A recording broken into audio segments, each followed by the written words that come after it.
coming through, but we will get started. I'll start with introducing myself. I am Kate Merritt, co-founder of Liberty Hive. So I'm one half of Liberty Hive, and I set it up with my other co-founder, Laura Braithwaite. For those of you that don't know us, we're a tech talent platform that connects vetted quality talent to companies in the media space. And we use matching technology to do that. And we cover everything from freelance to permanent roles across about 60 different specialist areas. So that's enough of me, though, and Liberty Hive, because today it really isn't about us. It's about introducing Rudi. Rudi is a culture and inclusion specialist. I'm personally thrilled to have Rudi here too, because we worked together many years ago at Zenith. And I was impressed with her then as much as I am now. We're going to hear some really interesting thoughts that Rudi has. Since our Zenith days, Rudi has gone on to have some executive roles in some of the world's biggest companies. I think the most notable probably is the global head of culture at Group M. And as many of you know, Group M's got about 35,000 people across 80 countries. So driving culture agenda at Group M, I can only imagine, was a huge task in itself. She's been named Game Changer on the IPA I-list, which celebrates leaders in our industry that have made the biggest impact to both advertising and media. And you're going to hear lots more from Rudi in the next half an hour. But essentially, she helps organisations and businesses develop global talent strategies, leadership development, culture change, and inclusion frameworks. And she's got some thoughts on that. And she's going to be discussing some of those blockers as well. So those blockers to diversity, the blockers to equity and inclusion and effectiveness, and how we can increase that rate of change.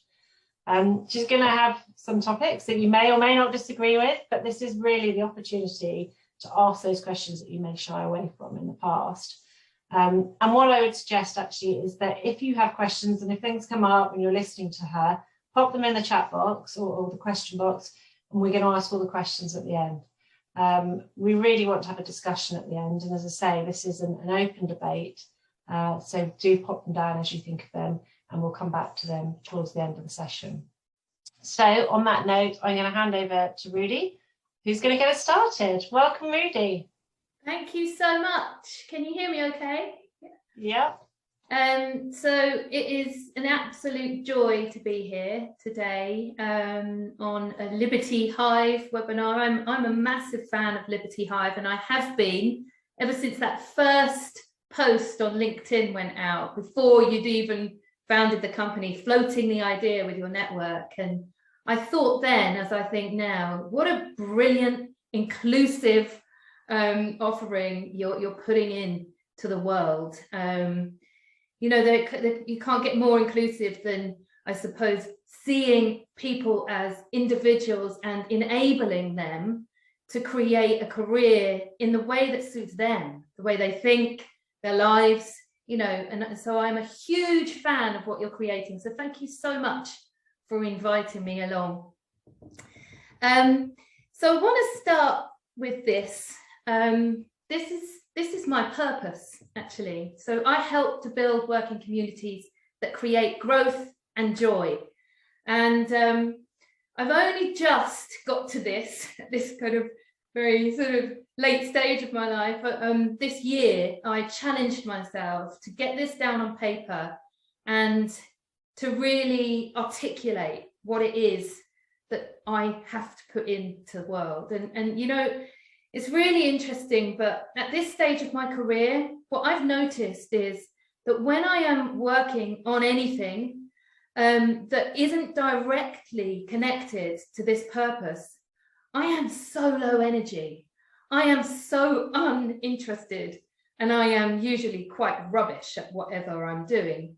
And so it's just become, you know, essential for me to work connected to this purpose. So this year, I'm launching my own consultancy, which is just called rudisymons.com, and I'll give you those details later on. And I just do 4 things, and each one of them helps to bring growth and joy into organisations. So my intention today really is to share some insights with you.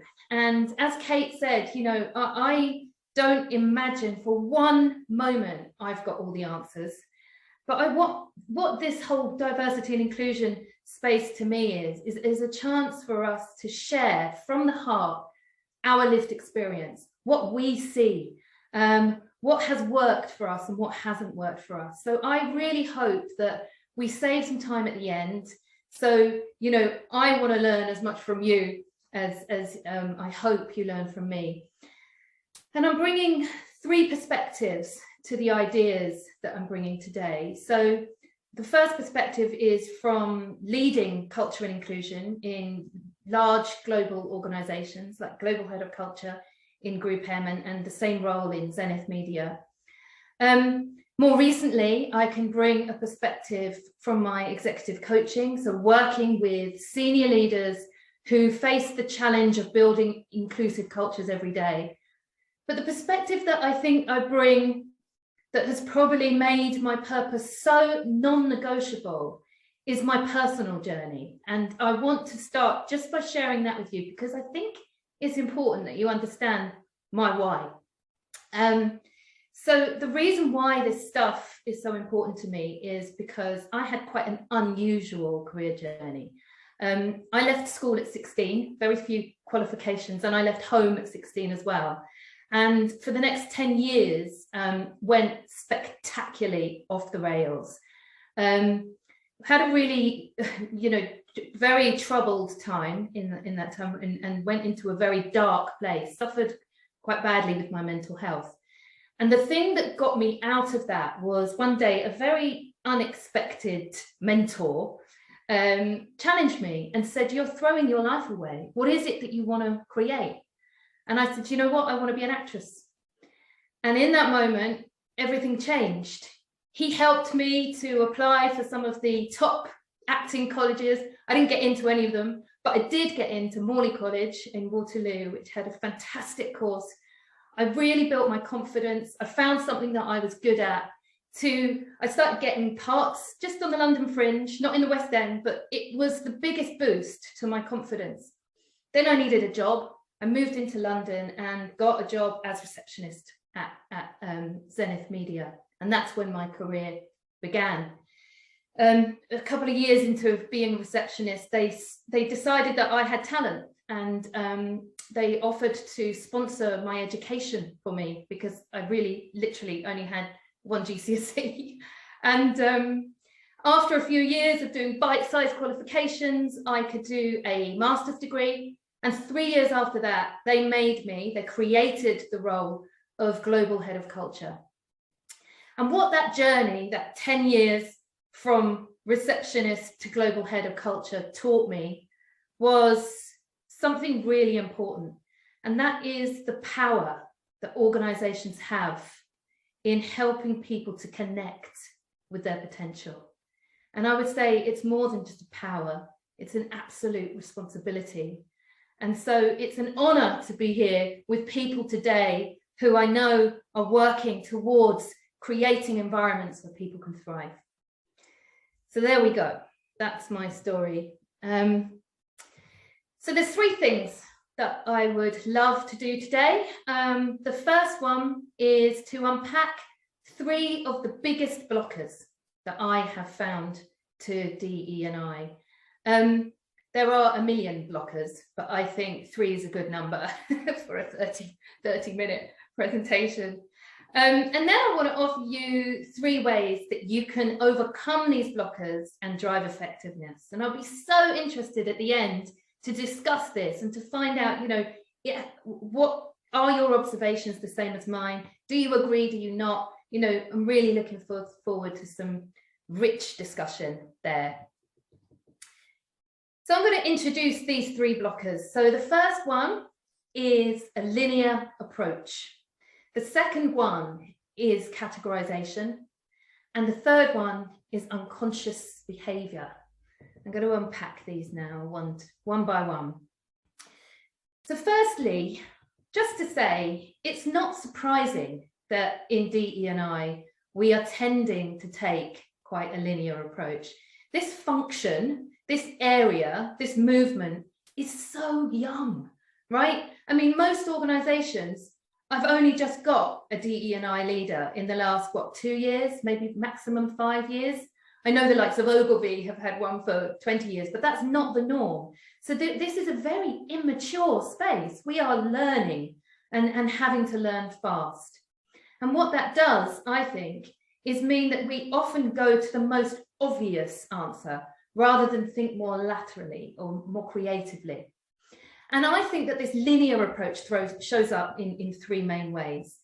So the first one is we tend to take quite a siloed approach to D&I.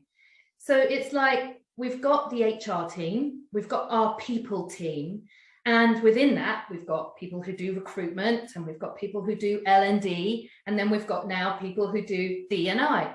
And actually, is that where it really needs to sit? Surely, inclusion should be embedded in the business strategy, not in the people strategy. This is about the way that organization shows up in every way. The other thing I notice is that the D&I leader often reports into the chief people officer. And that's great if you've got a really open and very kind of, right on people officer who really wants to listen to other people's opinions. But very often, the chief people officer is one of the people they need most challenging, in my experience. I've been one, I know. So it's really helpful, I think, when DE&I is led from the top, when there is a representative at board level who is responsible for leading it and who can look their peers in the eyes and challenge them when challenge is needed. The second way I think we're taking quite a linear approach sometimes is through surface-led action. Now, anybody that's worked with me, I think will have noticed that I get a bit sort of lackluster and a little bit, I suppose, not very enthusiastic around calendar-led strategies. What I mean by that is basing your whole DE&I strategy around what week, what day, or what month it is. So International Women's Day and Black History Month and Pride, all of those things are wonderful events that need celebrating.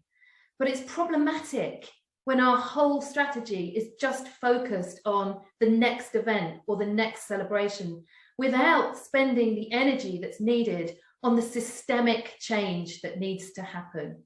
I would much prefer to see less events and more sustainable, real action. The third way I think we're showing up in quite a linear way sometimes is through the tendency to correct rather than connect as DE&I leaders. And what I mean by that is, I have been involved in some unconscious bias training, for example, and some of that is done quite well. But I have seen so much of that cause more harm than good. The kind of blame and shame that's involved in getting people to try and engage in this, actually it pushes them away rather than draws them in. This tendency to correct isn't connecting. And so that opportunity is lost. And it's seen as a, phew, tick that box, now I'm off to be exactly the same as I've always been. The people who will engage in it would have engaged in it anyway. It's the people that won't engage in it in a meaningful way that we need to work on. The other way that I think we're overcorrecting and not connecting is through inclusive recruitment. So I've seen some amazing shifts in inclusive recruitment. I'm so glad to see, companies now insisting on putting a salary next to a role so that people who've been inherently underpaid are given a chance to jump up to where they should be. That's wonderful. And the other thing I love is, initiatives that help neurodiversity. So flexing interview processes according to how people think. All that is wonderful, golden, we mustn't lose it. But one of the initiatives that totally baffles me is this blind CV hiring. So the need to remove somebody's identity in order to assure them of a fair and equitable recruitment journey. I mean, to me, that just seems a bit mad. And, you know, I understand why companies are doing it, and my peers, people in my network, you know, have had this argument so many times. They say, but Rudi, it works. Look, our numbers have jumped from this to this. And I'm like, well, that's great. But what is this saying about the people doing your recruitment? You know, wouldn't it be better to say to your future talented people, you know, we can assure you of a fair and equitable journey because we've taken time to do work on ourselves to make sure that we're not making biased decisions in our recruitment processes. So we can assure you a fair and equitable journey without removing your identity. I'm just, you know, I feel quite passionately about that. The second way, the second barrier, I think, the thing that's holding us back is an over-reliance on categorization. Now, let's just pause here to think, you know, without some categorization, you know, how on earth would we collect data without categorization? How would we set ourselves targets? How would we measure our improvement? How would we, without categorization, form support networks or employee resource groups that people actually really value when they're done well? The problems occur, in my experience, when we over-rely on categorization as our only vehicle towards building inclusive cultures. And the things that come up here are, with over-reliance on categorization, you know, it doesn't take into account intersectionality. How many people belong to just one box? Or do we often sometimes belong to a number of boxes? And the other thing that I think, which is even more dangerous, is that I notice how categorization can form, you know, presumptions about groups of people lived experience, presumptions about how groups of people think and feel. And that is dangerous. In fact, that is the thinking that got us into this mess in the first place. It's probably not going to get us out. The other thing I don't like about over-reliance on categorization is it feeds the otherness theory. So we've got normal people, and then we've got different people. And it's the normal people's job to be very tolerant and very kind and rescue and save the different people. And the different people have got a massive problem that needs fixing. I mean, it just doesn't land well for me anymore. And I know it doesn't for many people. So it's time for us to think of a new way of being. The third blocker that I notice is unconscious behavior. And, you know, this shows up in so many ways, but I'm going to focus on 3 ways. So the first one, I see this a lot, and it comes up a lot in my coaching conversations with leaders. So we are living in a blame and shame culture that has never felt this strong. And, you know, with social media, etc., people are terrified of putting a foot wrong. And the way this manifests, I think, for some leaders, many of whom I've spoken to and know, you know, I know leaders who are the most confident human beings who will stand up at their town hall in front of 350 people. They will talk about business results. They'll talk about, you know, difficult stuff, upcoming redundancies, whatever, no problem.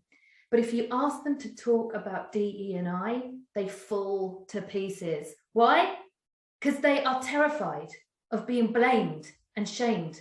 And what that does is some leaders avoid it altogether, and then other leaders delegate it to somebody else, usually somebody who's a member of an underrepresented group. And what that does, unfortunately, it kind of lowers the trust in that leader. It makes people question, are they really engaged in this? Do they really care about driving change? The second thing that's going on, I think, unconsciously, is this drama triangle. And I know some of you will be very familiar with this. So where you have persecutors, you have victims and rescuers. And I've noticed again through my coaching, some leaders who are absolutely stuck in rescue mode. You know, they take personal responsibility about diving in and saving individuals, and they want to have, you know, actually, if they're really honest with themselves, they want to have the kudos. They want to be seen as doing the right thing and saving that person. Now, I say, look, isn't it more effective to save your system, save your processes, save your culture, give your people an environment in which they can thrive, and then give them the tools to save themselves? Because when we're in rescuer mode, it's totally unconscious, but we're actually disempowering the people we're projecting victim status on. It's really unhealthy, and it keeps us stuck. The third bit of unconscious behavior that's happening all the time, and I believe needs calling out, is this presumption that creating inclusive cultures is just down to the leadership team. And it's entirely dependent on whether the leaders are getting it right or wrong as to whether things are going to work and move on. Now, of course, leaders have a fundamental role to play in this, but they are not wholly responsible. I have seen time and time again where people have disrupted, have totally blocked progress through their toxic behavior.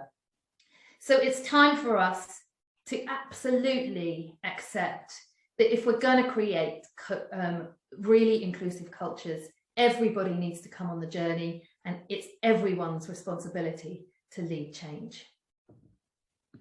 So there's the blockers. So how are we going to drive greater effectiveness? Well, 3 ways.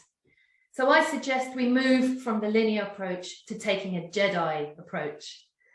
I suggest we move from over-reliance on categorization to honoring individuality, and from unconscious behavior to raising the collective consciousness. And I want to tell you a bit more about this. So a Jedi approach, I'm not a mad Star Wars fan, but I mean, I was when I was 4.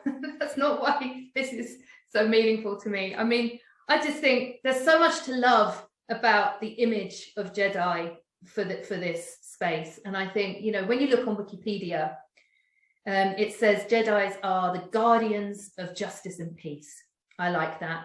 I also prefer justice, equity, diversity, and inclusion as an acronym. And I love this so much, this positive image of what we're trying to do, that I built my own framework around a Jedi approach. And within this Jedi approach that I work with my clients, Jedi is represented at board level.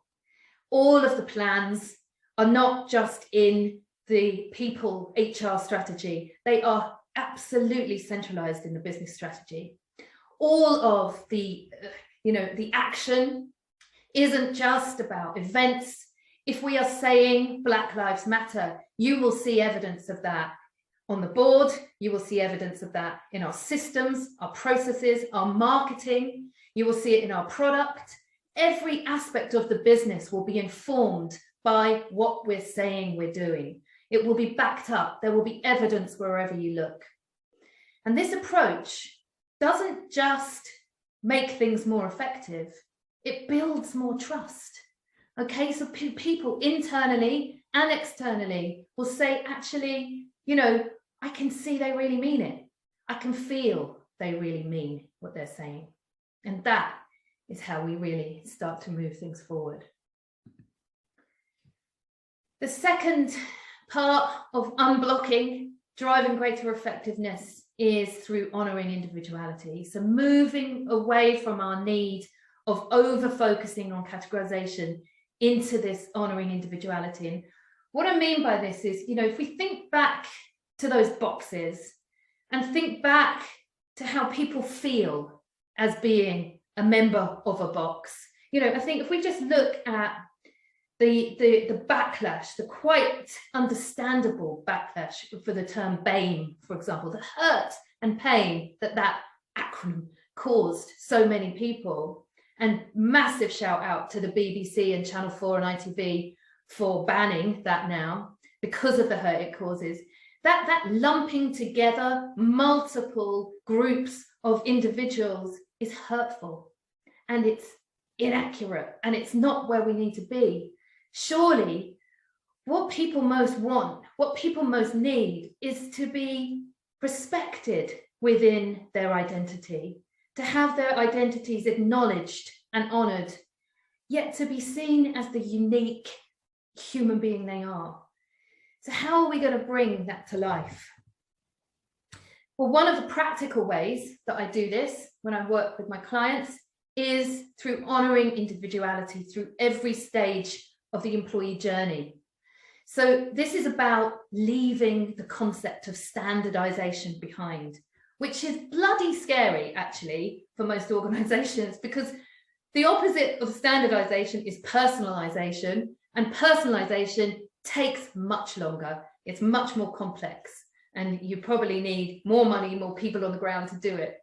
But actually, there are ways in which you can start to embed this without spending the earth on it.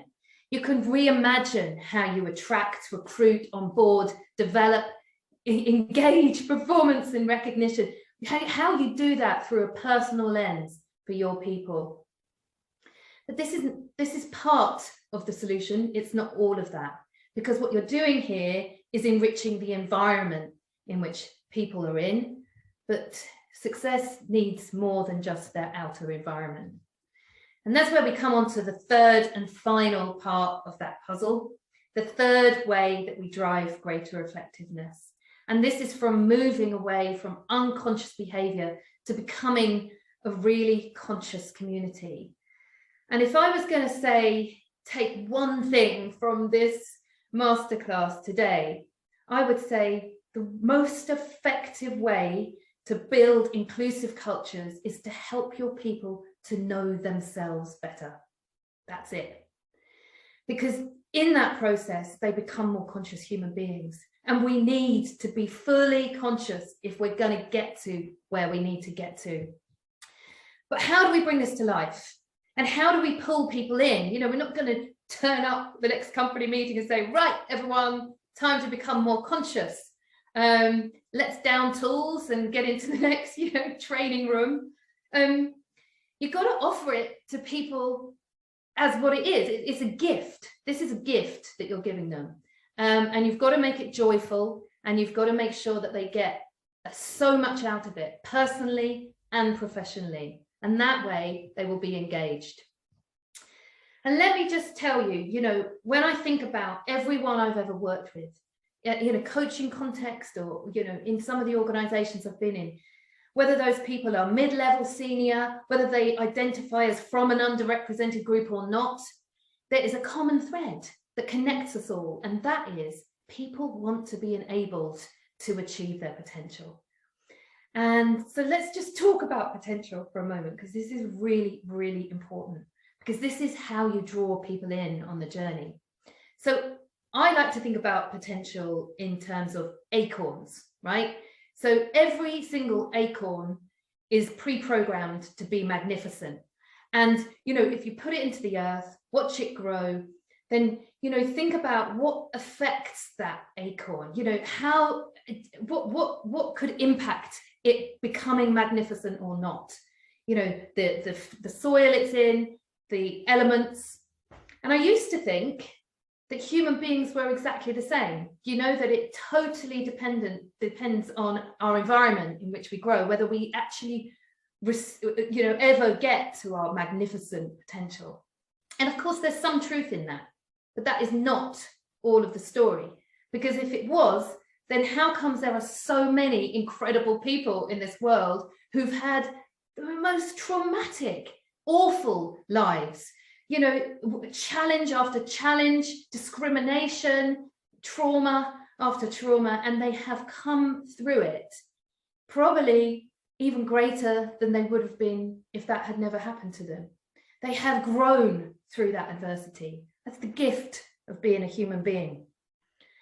I created this model, barriers to potential model, to unpack this for people, because I think it's really important, especially if you're responsible for building an inclusion strategy. So everybody has a life history, right? And every single one of us has had, a certain level of trauma in our lives. Some people have had a lot, some people have had a pretty, straightforward journey.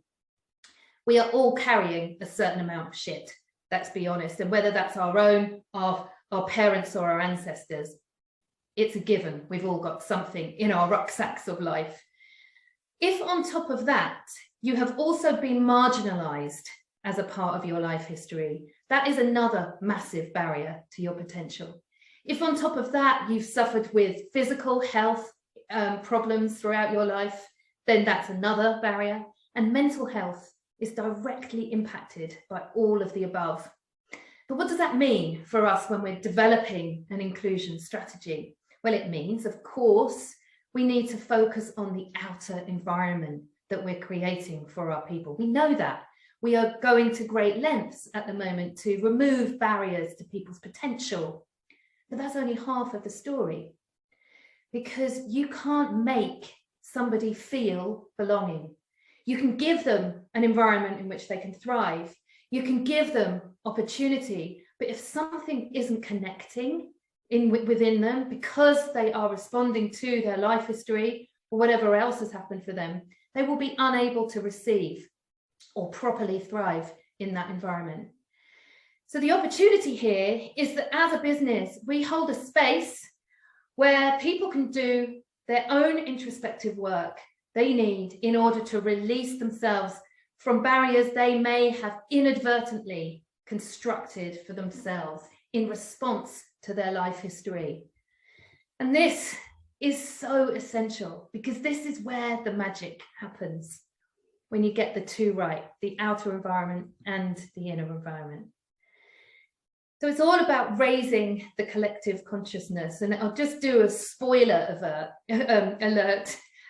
You can't do this stuff in between client meetings, in a meeting room, on Zoom with a few moldy sandwiches. It just doesn't work like that. The way I've seen this type of program work so beautifully before is when people are given the time and space to go away in small groups for a couple of days away from their day-to-day, away from their personal lives and away from their work life. That is when real change starts to happen. And I know, I've been challenged on this a couple of times. People have said to me, Rudi, what the hell are you proposing here? This sounds like group bloody therapy. You can't make people go into group therapy at work. Well, it's actually group coaching, which is different. But you know what? I think that we would invest endlessly in our people's physical health. If somebody got cancer in your organization, you do everything you possibly could to support them. Now, in these times, we need to look after and invest in people's mental health just as much.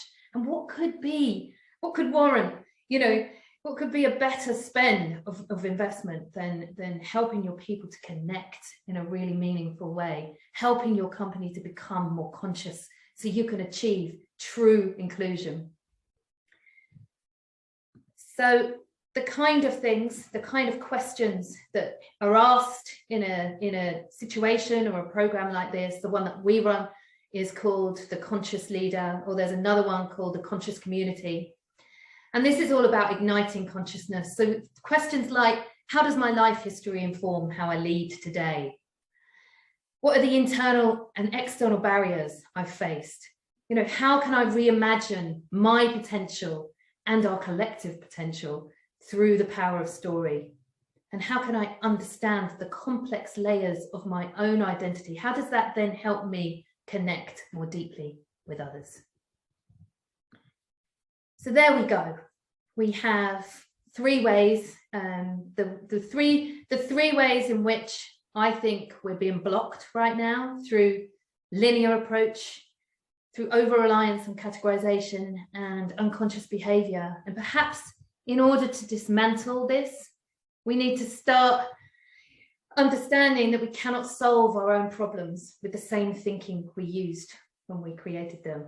Thanks, Albert. I love that. I love that one. So perhaps, we can take and try different thinking through moving from a linear approach to a Jedi approach, from over-relying on categorization to honoring individuality, and through raising the collective consciousness and removing ourselves from being unconscious. So there we go. There's my ideas and thoughts, and I would love to hear from anyone that has any questions or any points to. And listen, I want to say, you know, what I find whenever I'm on one of these webinars is that questions come to me, you know, as I'm going out to pick up my daughter later on, and I'm in the car or whatever. And if they do come up for you, then please just let me know. My email address is there. I know Danielle's going to circulate the presentation and my contact details. By the way, if I might add, I'm launching my consultancy next week. It's a really big moment for me. And so, but the website's already live. So if you want to have a little nose around there's just 4 things that I do. And I'd love to have a cup of tea with any of you if you want to find out more. Well, congratulations and good luck with your launch next week. And hopefully I'll see lots more of you. Yes, thank you so much for having me. And thank you all. Yeah, thank you all for joining. Thank you. Bye.